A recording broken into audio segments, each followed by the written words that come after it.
अथाष्टादशोऽध्यायः 18वां अध्याय। दक्ष के शिव से द्वेष का कारण। ऋषि बोले, पूर्व काल में दक्ष की पुत्री सती देवी दक्ष से उत्पन्न हुए अपने शरीर का त्याग कर किस तरह हिमालय पत्नी मेना में जन्म लेकर हिमालय की पुत्री हुई। महात्मा दक्ष ने रुद्र की निंदा क्यों की और उसमें क्या कारण था जिससे रुद्रदेव को निंदित होना पड़ा। शिवजी के शाप के कारण चाक्षुष मनवंतर में दक्ष की पुनः उत्पत्ति कैसे हुई। हे वायुदेव, यह सब बताइए। वायुदेव बोले, सुनिए। अत्यंत तुच्छ स्वभाव वाले दक्ष पाप एवं प्रमाद के कारण जिस तरह जगत के देवताओं को निंदित कर कलंक के भागी बने, उन सभी कथाओं को मैं आप लोगों से कह रहा हूँ। पूर्व समय में कभी शिवजी के दर्शन के लिए देवता, असुर, सिद्ध एवं महर्षिगण हिमालय के शिखर पर गए। हे द्विज श्रेष्ठो, वहाँ दिव्य आसन पर विराजमान शंकर एवं देवी ने उन देवता आदि को दर्शन दिया। उस समय देवताओं के साथ दक्ष भी अपनी पुत्री सती तथा जामाता शंकर को देखने के लिए गए हुए थे। उस समय देवी के साथ स्थित भगवान सदाशिव अपनी स्वरूप महिमा में निमग्न होने के कारण लोक व्यवहार में अनासक्त होने से आए हुए पितृतुल्य श्वशुर दक्ष का देवताओं की अपेक्षा विशेष आदर करना चाहिए, इस बात का तनिक भी स्मरण न कर सके। भगवान सदाशिव तथा सती की परम महिमा से अपरिचित तथा सती देवी को केवल पुत्री समझने वाले दक्ष इसी कारण सती से द्वेष करने लगे। इसी वैर भाव के कारण तथा दुर्भाग्य से प्रेरित हुए यज्ञ दीक्षित दक्ष ने द्वेषवश न केवल शिवजी को अपितु अपनी पुत्री को भी यज्ञ में आमंत्रित नहीं किया। जितने भी अन्य जामाता थे उन सभी को बुलाकर दक्ष ने पृथक पृथक उनका अत्यधिक सत्कार किया। तब नारद जी के मुख से अपने पिता के यज्ञ में उन सभी को गया हुआ सुनकर रुद्राणी भी रुद्रदेव को सूचित कर पिता के भवन जाने लगीं।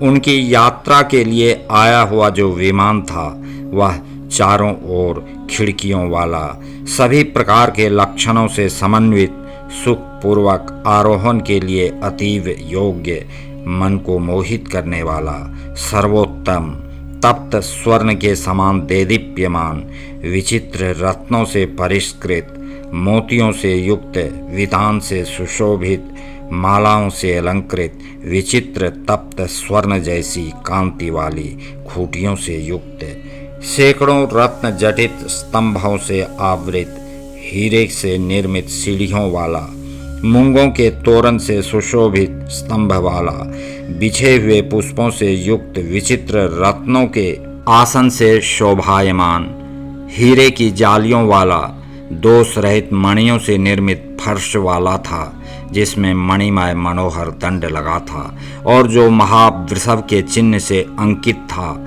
ऐसे मेघ सदृश उज्ज्वल ध्वज से अलंकृत पूर्व भाग वाले, रत्न जटित कंचुक से ढके हुए देह वाले तथा हाथ में बेंत धारण किए हुए दुर्घर्ष गणेश्वरों से अधिष्ठित महाद्वार वाले, मृदंग, ताल, गीत, वेणु, वीणा वादन में प्रवीण तथा मनोहर वेश धारण की हुई बहुत सी स्त्रियों से घिरे हुए तथा अपने पास लाए गए उस दिव्य विमान पर महादेवी अपनी प्रिय सखियों के साथ आरूढ़ हुईं।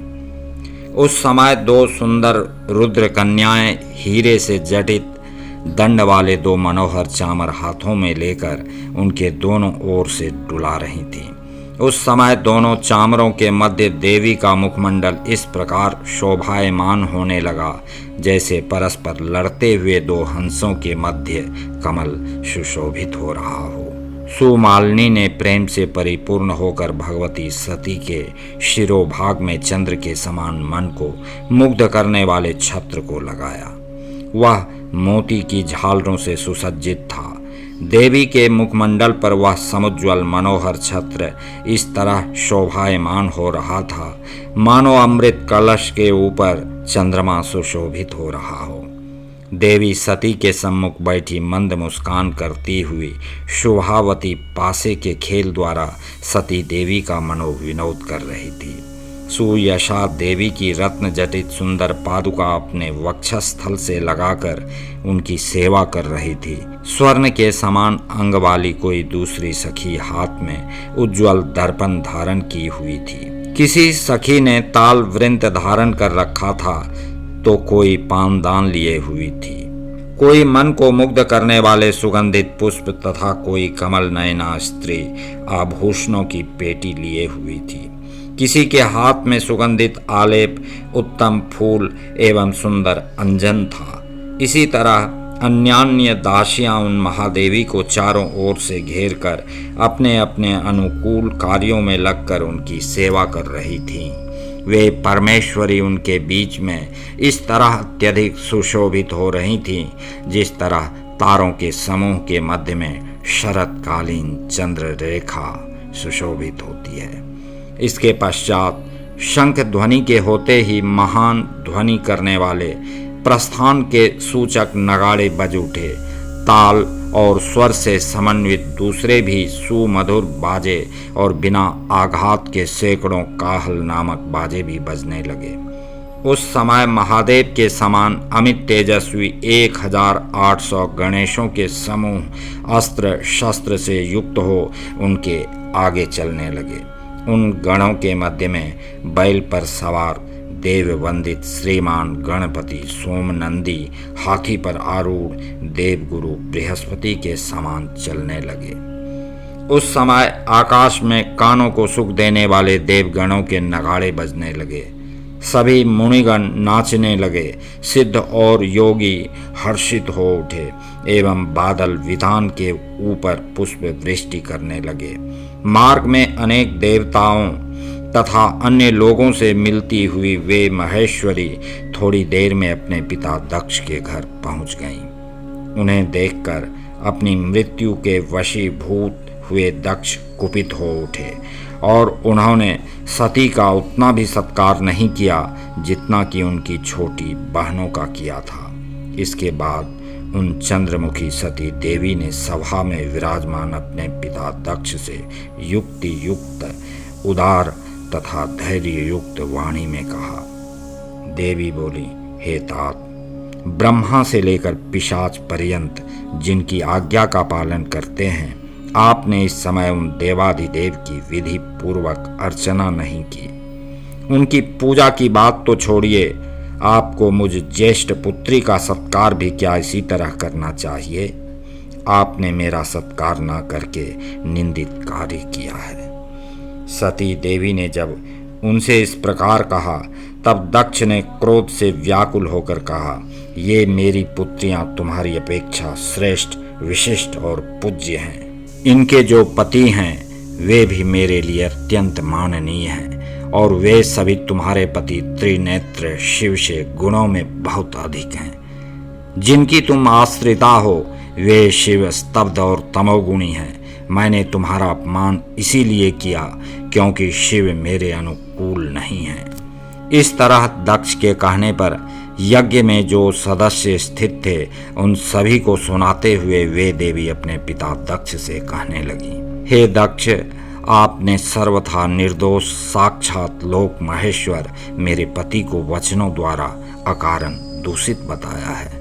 विद्या की चोरी करने वाला, गुरुद्रोही एवं वेद तथा ईश्वर की निंदा करने वाला, ये सभी पापी दंड के योग्य हैं। ऐसी वेदाज्ञा है, इसलिए दैव योग से आपको उसी महापाप के समान ही दारुण दंड सहसा प्राप्त होगा। आपने देवाधिदेव सदा शिव की पूजा नहीं की, अतः आपका दूषित कुल नष्ट हो गया, ऐसा समझिए। इस तरह क्रोधित हुई सती देवी ने निर्भय होकर अपने पिता से ऐसा कहकर उनसे संबंधित शरीर को त्याग दिया और हिमालय पर्वत पर चली गईं। पुण्य फलों की समृद्धि वाले श्रीमान पर्वत श्रेष्ठ हिमालय ने उन भगवती की प्राप्ति के लिए सुदीर्घ काल पर्यंत दुष्कर तप किया था। इसीलिए उन ईश्वरी ने उन पर्वतराज हिमालय पर अनुग्रह किया और योग माया के द्वारा अपनी इच्छा से उन्हें अपना पिता बनाया। जिस समय सती भय से व्याकुल दक्ष की निंदा करके गईं, उसी समय मंत्र तिरोहित हो गए और वह यज्ञ विनष्ट हो गया। शिवजी ने देवी के गमन का समाचार सुनकर दक्ष तथा ऋषियों पर अत्यधिक क्रोध किया और उन्हें शाप दे दिया। हे दक्ष, आपने मेरे कारण दोष रहित सती का अपमान किया और पतियों सहित अपनी अन्य सभी पुत्रियों का सत्कार किया, अतः आपके ये सभी अयोनि जामाता वैवस्वत मनवंतर में ब्रह्मा जी के द्वारा प्रवर्तित यज्ञों में उत्पन्न होंगे और आप चाक्षुष मनवंतर में प्राचीन बरही के पौत्र तथा प्रचेताओं के पुत्र होकर मनुष्यों के राजा बनेंगे। हे दुर्मते, मैं उस समय आपके धर्म अर्थ काम से युक्त कार्यों में बारंबार विघ्न डालूंगा। जिस समय अमित तेजस्वी रुद्र ने दक्ष के प्रति ऐसा कहा, उसी समय दुखी दक्ष ब्रह्मदेव से उत्पन्न अपने देह का त्याग कर पृथ्वी पर गिर पड़े। इसके पश्चात वही प्राचेतस दक्ष चाक्षुष मनवंतर में प्राचेतस नाम से प्रचेताओं के पुत्र और प्राचीन बरही के पौत्र के रूप में पृथ्वी पर उत्पन्न हुए। वे भृगु आदि महर्षि भी वैवस्वत मनवंतर के ब्रह्मा जी के यज्ञ में वरुण के पुत्र के रूप में उत्पन्न हुए। तब वैवस्वत मनवंतर में दुरात्मा दक्ष के धर्मार्थ प्रवृत्त होने पर महादेव ने विघ्न किया।